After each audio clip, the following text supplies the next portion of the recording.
مریم پر کیا کیا مصیبتیں آئیں، وہ سارا ذکر کسی دن کر دوں گا۔ اللہ نے یہودیوں کو جواب دیا، کہا مریم بتول ہے، مریم بتول ہے، پہلی بتول مریم۔ رسول اللہ نے کہا مریم کی طرح میری بیٹی بتول ہے، لیکن لفظ بڑھا دیا بتول عذرا۔ کیوں؟ اس لیے کہ علی جیسا شوہر ہے، مریم اکیلی تھی۔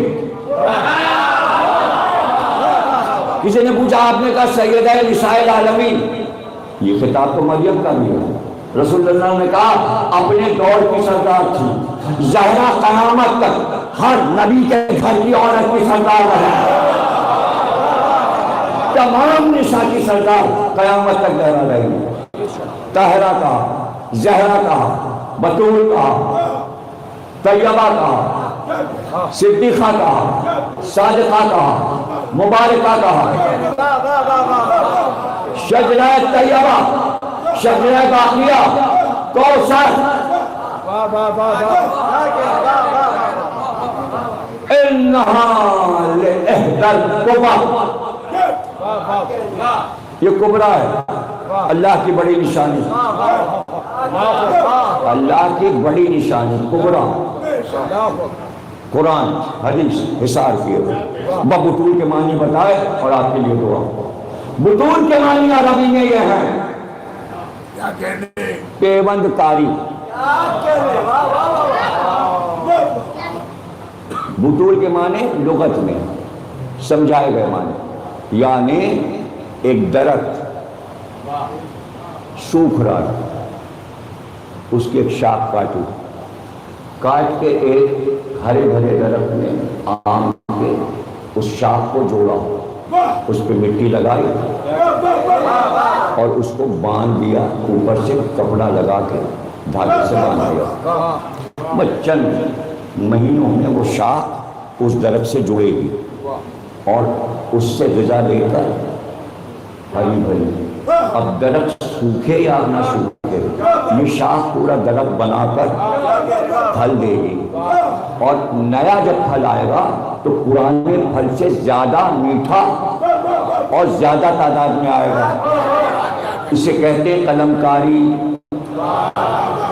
نئی قلم لگانا، یہ سب لوگ اپنے درختوں میں لگاتے ہیں۔ اس طرح یہ پھل نئے نئے آم جو ہیں پرانے آموں سے نئے پھل بن گئے، شاخیں لگا لگا۔ یہ جو دشہری ہے انڈیا میں اسی طرح بنایا گیا، لنگڑا اسی طرح بنایا گیا، چوسا اسی طرح بنایا گیا۔ تو آپ اس کی شیرینی سے واقف ہیں؟ پچھلے آم اور اس کے مقابلے میں شیرینی زیادہ ہے، وہ ختم ہو گئی بات۔ معنی سمجھ گئے؟ اب میں بتاتا ہوں، معنی آپ کے ذہن میں ہے، اب میں بتاتا ہوں۔ 1,24,000 برس درخت نے پورے کیے، چھتنار تھا، چھایا ہوا تھا، 1,00,000 برس سے پھل دے رہا تھا۔ اچانک آخری نبی کے دور میں درخت جواب دے گیا، اب پھل نہیں آ رہے۔ درخت تو بڑا میٹھا تھا، اب پھل دے گا نہیں، اب پھل دے گا نہیں۔ درخت کس کا تھا؟ نبوت کا۔ نبوت کے درخت نے بتایا پھل نہیں آئیں گے۔ اللہ نے نبی سے کہا اس نبوت کے درخت میں امامت کی شاخ لگاؤ، ایک نیا دور بنے گا، 14 صدیوں تک، 14 نسلوں تک پھل آتا رہے، جب تک مہدی ہے نبوت کے درخت میں پھل آ رہا ہے۔ بس ایک غور سن لو، دیکھیں شاخ لگانے کا یہ طریقہ بھی ہے کہ اگر کسی درخت سے شاخ کاٹی تو اس کا طریقہ یہ ہے ایک گملے میں مٹی بھر کے وہ شاخ گملے میں لگا دیں تاکہ سوکھے نہ۔ جب وہ پانی لینے لگی شاخ، چونکہ کٹی ہے نا، الگ ہو جائے، تو جب وہ پانی لے لے گی تو ہری بھری ہو جائے گی۔ جب اطمینان ہو جائے گا قلم لگانے والے کو تو گملے سے وہ نکالے گا شاخ اور پھر درخت میں لگا دے گا، اب نیا درخت بن جائے گا اور پھل اس سے زیادہ میٹھا ہو جائے گا۔ چھتدار درخت تھا نبوت کا، پھل پہ پھل آ رہے تھے، آخر میں بوڑھا ہو گیا درخت، پھل دینا چھوڑ دیا، اللہ نے حکم دیا آخری نبی کو نبوت کے درخت میں امامت کی شاخ لگاؤ۔ اب جملہ آپ ہی سمجھیے گا، شاخ گملے میں لگتی ہے، اگر جڑیں بہت پھیلے تو گملہ ٹوٹ جاتا ہے، شاخ باہر ہو جاتی ہے۔ اللہ نے امامت کی شاخ کعبے کے گملے میں لگائی، کعبے کی دیوار ٹوٹ گئی تو وہ شاخ لے کر نبوت کے درخت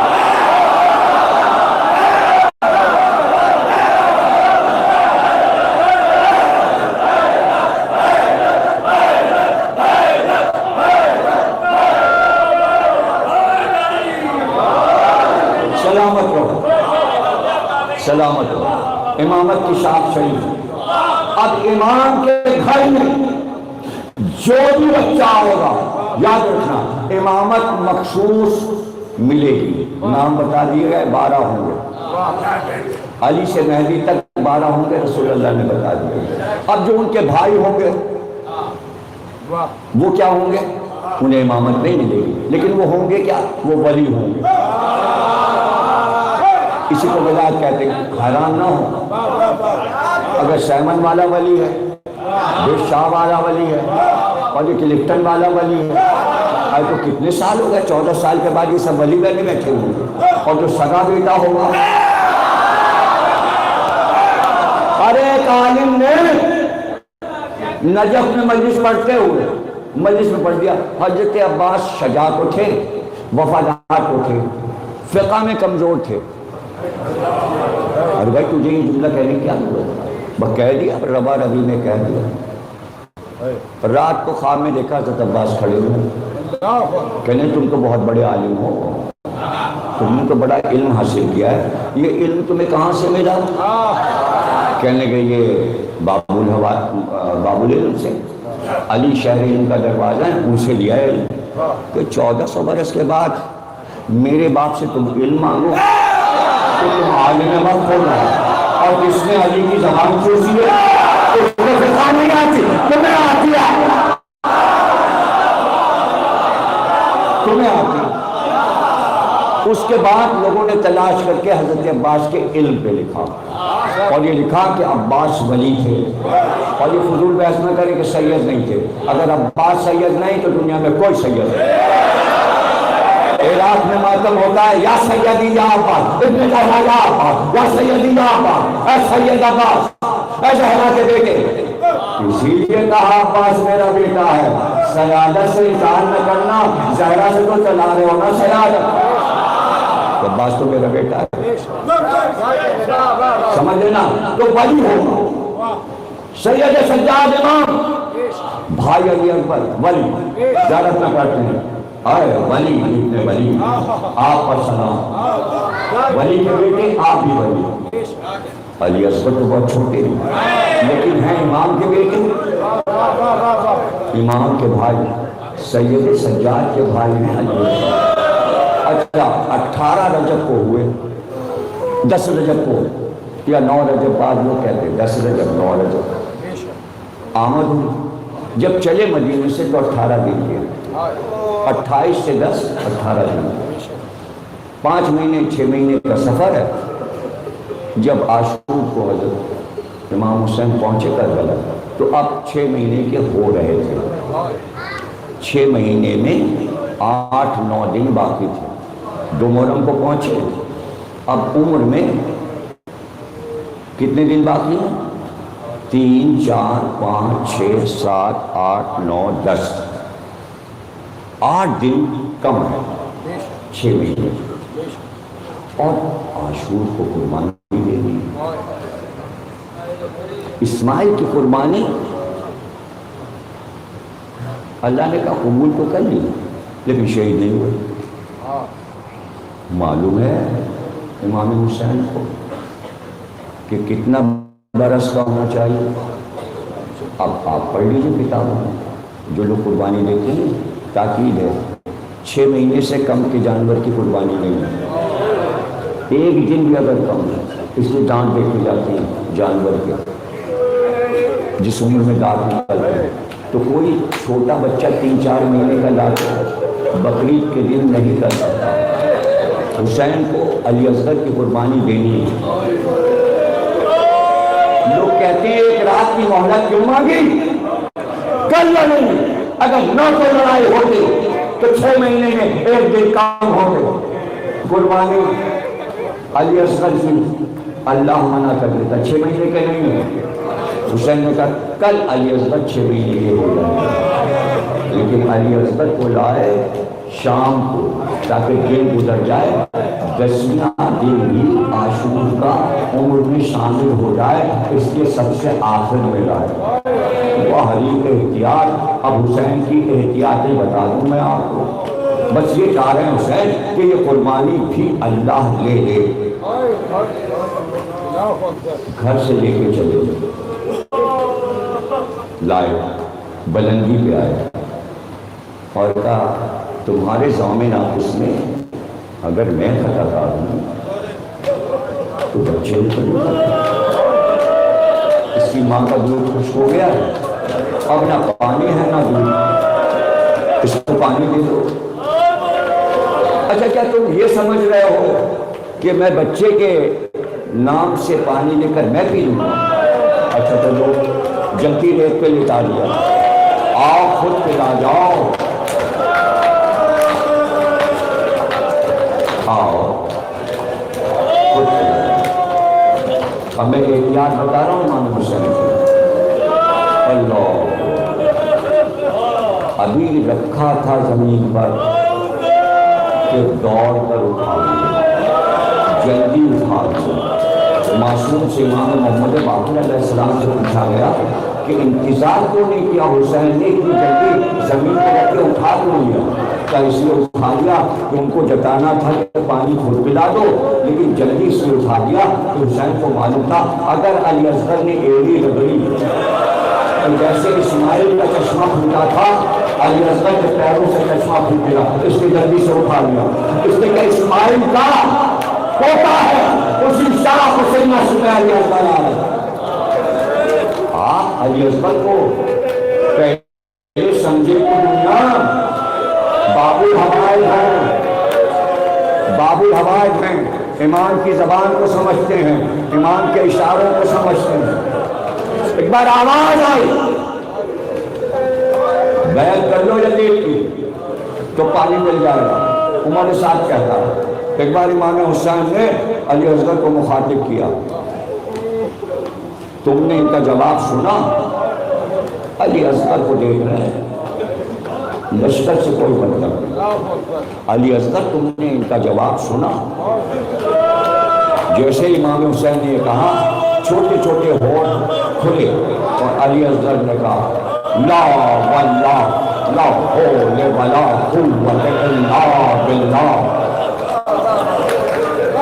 5ویں امام کی روایت سنا رہا ہوں، ہمارے یہاں معصوم جو لہجے ہمارے لیے حق ہے، ہم دوسرے کی بات نہیں سنتے، ہم کسی کی بات نہیں مانتے، صرف امام کی حدیث مانتے ہیں۔ 5واں نمبر علی اصغر نے آواز دی، ابھی تو پڑھا عیسیٰ 2 دن کے بھی تو نہیں ہوئے، اور اللہ نے کہا عیسیٰ سے پوچھو، تو مریم کی گود میں عیسیٰ بولنے لگے، تو فخر عیسیٰ کی گود میں علی اصغر بول گئے۔ ہمیں قرآن پہ یقین ہے، کسی کی نہیں مانتے۔ اس کے بعد کہا، یہ جملہ عظیم جملہ ہے حسین کا، کہا علی اصغر تم حجت خدا کے بیٹے ہو، حجت کو تمام کرو۔ بعد میں وہ حضرت حجت کہتی ہیں جو آ کر حجت تمام کریں، یہاں علی اصغر سے کہا جا رہا ہے، 6 مہینے کے بچے سے حسین کہہ رہے ہیں تم حجت خدا کے بیٹے ہو، حجت کو تمام کرو۔ کہتے ہیں جیسے ہی حسین نے کہا، علی اصغر نے اپنی صوفی زبان نکالی اور ہونٹوں پر، صوفی ہونٹوں پر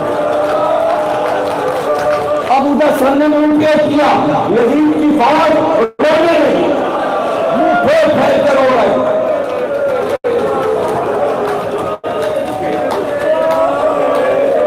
استاد قمر جلال جی نے کہا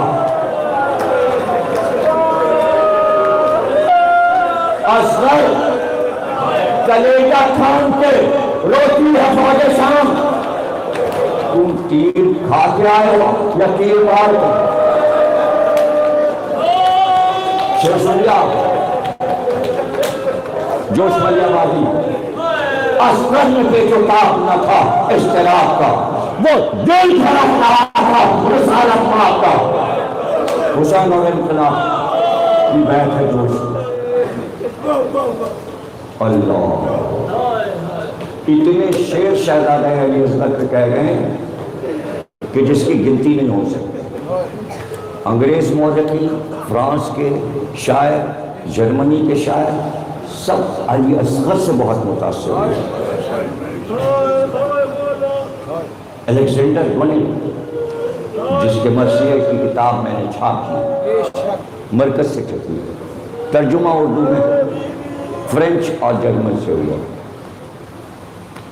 اوپر لکھتا ہے جنگ عظیم میں بم گر رہے تھے بچے مر رہے تھے چھوٹے بچے مر رہے تھے میں نے چھوٹے بچوں کی انجمن بنائی اور اس کی طرف سے ایک اپیل چھاپی اقوام متحدہ کو یہ لڑائی بند کرو یہ جو بم گر رہے ہیں اس میں چھوٹے بچے بھی مر رہے ہیں ان بچوں نے اپیل کی اور وہی بتانا چاہتا کہ ادارہ بنا کر اپیل کا خط لکھ کر اوپر لکھا کہ ان بچوں کی معصوم بچوں کی جو انجمن بنی ہے ان سب نے اپنا صدر انجمن کا علی اصغر کو بنایا اور علی اصغر کا واسطہ یہ لڑائی بند کرو چھوٹے بچوں کو نہ مارو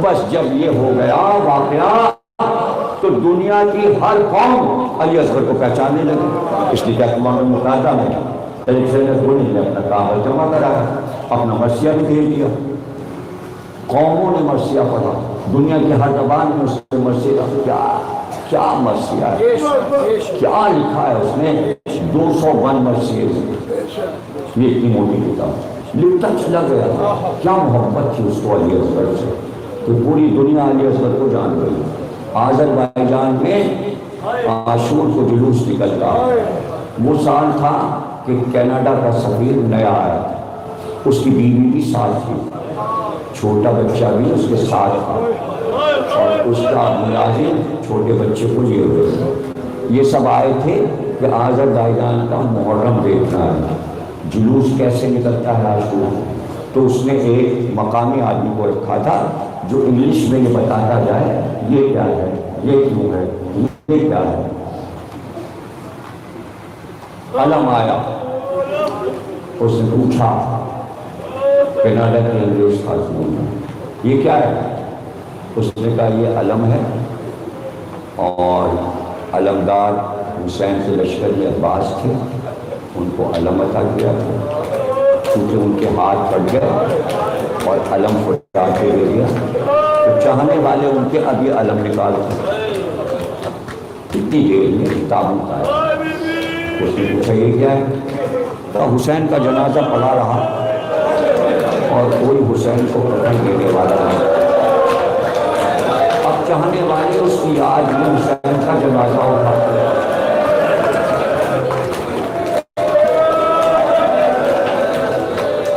ایک شبیہ آئی تھوڑی دیر نہ ہوئی تھی ایک جھولا نہ مڑا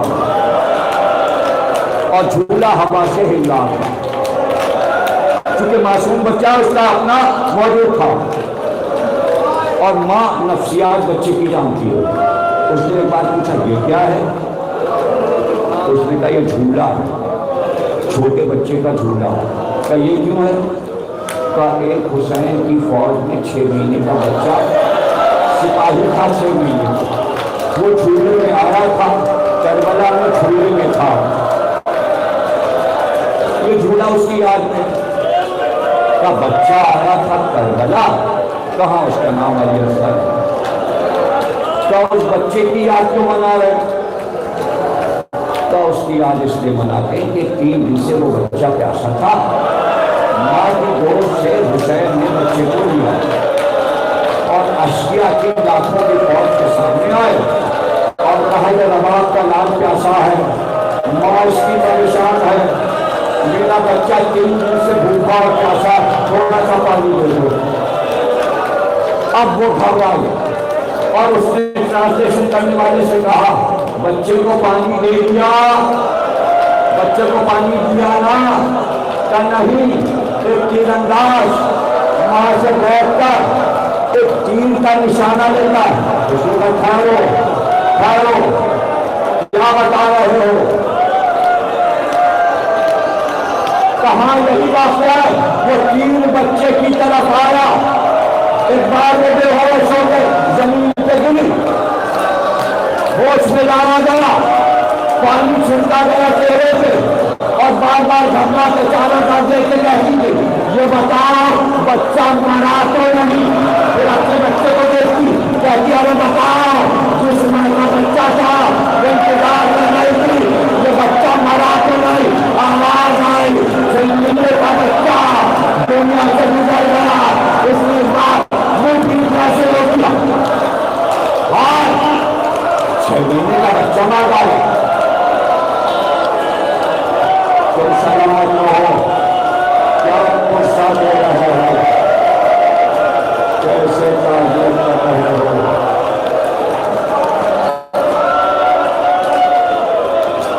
تمہارا گریہ، تمہارا ماتم دیکھ کر دل یہ چاہتا ہے کہ میں شاید پورے پڑھوں، ورنہ کہ تاخیر ہو گئی، میرا ساتھ دے دو۔ منہاج کہتے ہیں میں قاضی کی زیارت کر کے ارادہ کیا کہ امام کی زیارت مدینے میں کروں۔ میں سید سجاد کی خدمت میں پہنچا، میں نے سلام کیا، میں بیٹھ گیا۔ سید سجاد نے کہا منہاج کوفے کا کیا حال ہے؟ کہ مختار کی حکومت ہے، آپ کے بابا کے قاتلوں کو چن چن کر مختار مار رہا ہے، بس یہ سننا تھا کہ ایک بار سید سجاد نے کہا منہاج ہرملہ پکڑا گیا۔ منہاج حیران ہوئی کہ آپ نے اپنے جوان بھائی علی اصغر کے قاتل کو نہیں پوچھا، آپ نے عباس کے قاتل اپنے چچا کے قاتل کو نہیں پوچھا، یہ ہرملہ کو کوئی پوچھ رہے ہیں؟ کہا منہاج ہرملہ کا ایک تیر، ہرملہ کا ایک تیر ہم آل محمد کے کلیجوں کو چھیڑ گیا، سادات کے کلیجوں میں وہ تیر کے بس ہے۔ اور جملہ سنی سید سجاد نے کہا وہ ایک ہرملہ کا تیر جنت میں میری دانی کے کلیجے میں بس ہو گیا۔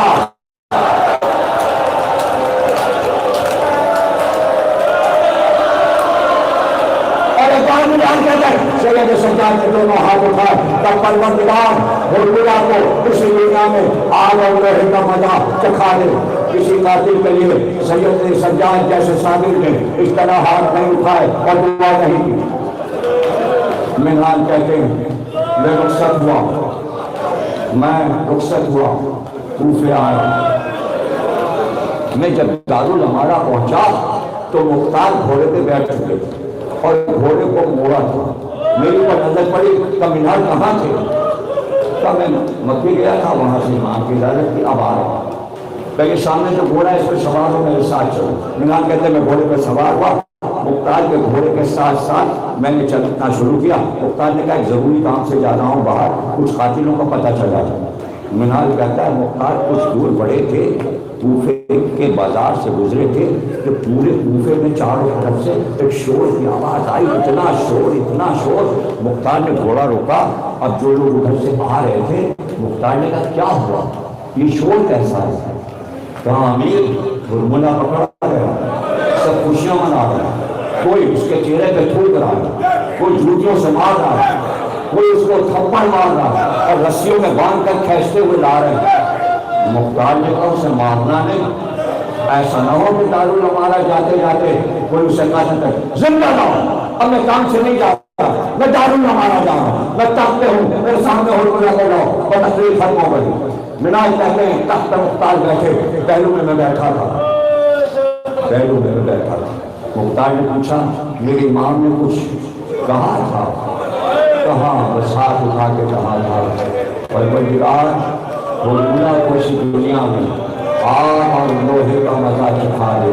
کیا بیتی ہے آل محمد کے شہزادہ علی اصغر کی شہادت، قیامت تک دنیا کو یہ شہادت ہو جائے گی، اس کا جواب معذرت کا کوئی نہیں دے سکتا، یزید کی طرفداری نہیں کر سکتا، ابن زیاد کی طرفداری عمر سعد کی طرف ناممکن ہے۔ جو یہ ظلم ہوا امام نے بتا دیا، ایک بار حرملہ کو باندھ کر مختار کے سامنے لایا گیا، کہا حرملہ مجھے پتا ہے میں قاتلوں کے ساتھ کیا کرتا ہوں، یہ آگ چل رہی ہے، اس کے اوپر بڑے کڑھاؤ رکھے، اس میں زیتون کا تیل کھول رہا ہے، میں آسا کو کاٹ کر اس ابلتے ہوئے تیل میں ڈالتا ہوں اور میں آگ میں ڈالتا ہوں، میں تیرے کان کاٹوں گا، ناک کاٹوں گا، ناخن اکھاڑوں گا، تیرے ہاتھ قطع کروں گا اور تیرے سامنے آگ میں جلاؤں گا۔ مختار تلوار لے کے اٹھے، پہلے تجھے بتانا ہوگا تو نے کربلا میں کیا ظلم کیا، بولا دیکھ ہم تیرے ساتھ کیا کریں۔ حرملہ تھر تھر کانپتا، وہاں بڑا سجاونا تھا، مختار کے سامنے کب کبھی ہے اور کہتا ہے امیر نہ پوچھو میں نے کیا ظلم کیا۔ مختار پھر اٹھے تلوار لے کر، تجھے بتانا ہوگا، مجھے پتا کیا ظلم کربلا نے کیا ہے۔ مختار کا جلال دیکھ رہا تھا حرملہ، دربار میں سناٹا تھا، سب دیکھ رہے تھے مختار کے چہرے کو، یا حرملہ کی نظر تھی۔ ایک بار حرملہ نے کہا امیر سن لے میرا معاشرہ کیا ہے، بدنصیب کا معاشرہ سن لو،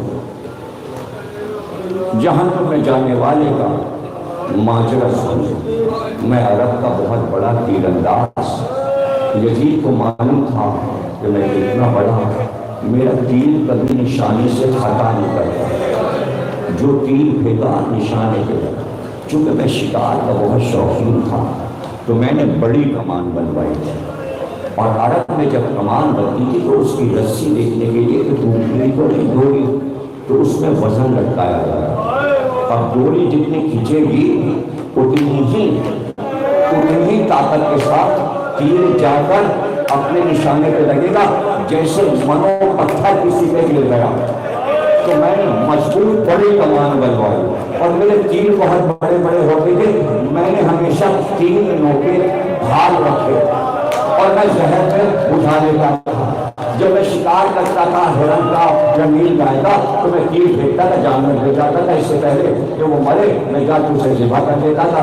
اب جو یزید کا حکم ملا نینوا جاؤ اور حسین کے لشکر سے لڑنا ہے، جو عمر ساتھ کہے اسے عمل کرنا ہے، اور جہاں عمر ساتھ کہے اپنے تیروں کو استعمال کرنا۔ جب حکم ملا، وعدہ بہت زیادہ دولت کا تھا، میں گھر سے نکلا، کمان دوست پہ لگائی، ترکش میں نے دوست پہ لگایا، اس میں 7 تیر بڑے بڑے زہر میں بجھے تھے۔ میں جو چلا تو شکار کا شوقین تھا، شکار دیکھ کے کیسے دل مانتا، میں نے دیکھا ایک ہرن گزر رہا تھا، میں نے وہیں سے تیر کا نشانہ لیا، ہرن بھاگ گیا، تیر بیکار گیا، میں نے دوسرا تیر پھینکا، نشانے پہ نہیں لگا، تیسرا تیر پھینکا، نشانے پہ نہیں لگا، چوتھا تیر پھینکا، نشانے پہ نہیں لگا۔ میں سمجھ گیا کہ کوئی بدشگونی ہے، میرا تیر خطا کیوں ہو رہا ہے، کبھی تیر خطا نہیں ہوتا۔ اب میں نے گنا تو 4 تیر ختم ہو گئے تھے، 7 میں سے 3 رہ گئے تھے۔ میں نے کہا اب میں تیر نہیں چلاؤں گا، اس لیے کہ مجھے وہاں ڈیوٹی پہ پہنچنا ہے۔ میں ترکش اور تیر لے کر اور تیر و کمان لے کر پہنچا، عمر سعد نے بڑا خیمہ رہنے کو دیا اور کہا جب میں حکم دوں تب اپنے تیر و کمان کو لے کر آنا اور خاص موقع پر تجھے بلایا جائے گا۔ حرملہ کہتا ہے میں آرام سے شب عاشور سوتا رہا، جب عاشور کا دن آیا تو جب دوپہر ہو رہی تھی ایک بار آدمی آیا، غلام آیا، عمر سعد کا پیغام آیا، جلدی تیر و کمان لے کر آ۔ میں باہر نکلا تو ایک بار عمر سعد نے کہا دیکھ رہا یہ سوال فرات سے مشی بھر کے جا رہا ہے، اگر حسین تک پانی پہنچ گیا تو سب بہت طاقت سے لڑیں گے، یہ پانی ننگے میں نہیں جانا چاہیے، یہ حسین کا علمدار ہے، علی کا بہادر بیٹا ہے، یہ سب کو بھگا کر فرات میں قبضہ کر کے مشی بھرتے لے جا رہے، یہ مشی آنے نہ پائے۔ حرملہ کہتا ہے میں نے کمان میں تیر لگایا اور میں نے عباس کے سینے کا نشانہ لیا، ایک بار تیر گیا، مرض کو کھایا، پانی بہا، عباس کے سینے کے تیر میں وہ کھو گیا۔ امیر پہلا تیر میں نے یہ پھینکا، کیا دوسرا تیر بتا کر پھینکا؟ رونے لگا حرملہ، کہنے لگا امیر نہ پوچھ، مجھ میں طاقت نہیں بتانے کی، ہاں بس یہ سن لے آخری تیر میں نے جو ایک بچا تھا کہاں استعمال کیا، تو وہی بتا کہ حسین لڑ رہے تھے، میں منا میں سنا، قلب لشکر کو اجاڑ کر دیا تھا، لاشوں پہ لاشیں گر رہی تھی، حرملہ پریشان تھا، ایک بار مجھے بلایا کہ حرملہ اگر حسین لڑتے رہے تو لشکر کا خاتمہ ہو جائے گا، اسی طرح کام تمام کر حسین کا۔ حسین لڑتے ہوئے پڑھ رہے تھے، حرملہ کہتا ہے کہ میں ایک بار کمان میں تیر جوڑ کر میں نے حسین کا نشانہ لیا، میرا تیر حسین کی پیشانی میں چلا گیا، حسین گھوڑے پہ جگمگا رہا۔ اب حرملہ کے بیان میں آگے تو پڑھ رہا ہوں کہ حرملہ کے بیان میں نہیں ہے، یہ مکتب میں ہے، اس کو میں سنا رہا ہوں، شاید آپ کو تشویش ہو کہ جب تیر لگا تو کیا ہوا۔ مکتب میں یہ لکھا ہے کہ جب تیر لگا پیشانی میں بےوس ہوا تو امام حسین نے گھوڑے پر رخ موڑا۔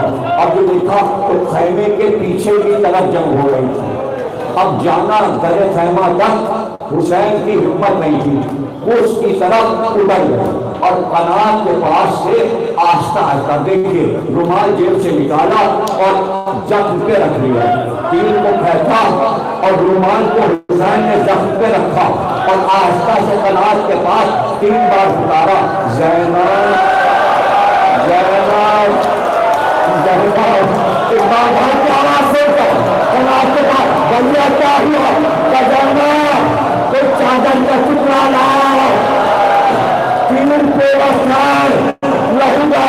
زینب نے اپنی چادر کا کنارا کہا کہ بھیا اس کا کر، حسین نے لے کر زور سے باندھا، گھوڑے پہ سے سوار ہو۔ اب پھر حرملہ کا گیا، وہ وقت کا گیا، وہ قائد نے کہا دیکھ وہ تیر سنا جس سے تو بڑا مجرم ہے، نہیں سنا سکتا تو سنانا پڑے گا، چلے ٹکڑے ٹکڑے کر دیے جائیں گے، مجھے بتا وہ تیر تو نے کیسے پھینکا۔ مجبور ہوا کہ امیر سن لے، ہمت نہیں سنانے کی۔ حسین ایک معصوم بچے کو ہاتھوں پر لے کر آئے، اس پہ چادر پڑی تھی، اب زیادہ کا جھوٹا آئے گا، آپ ماتم کریں گے، بس 2 جملے سن لیجیے۔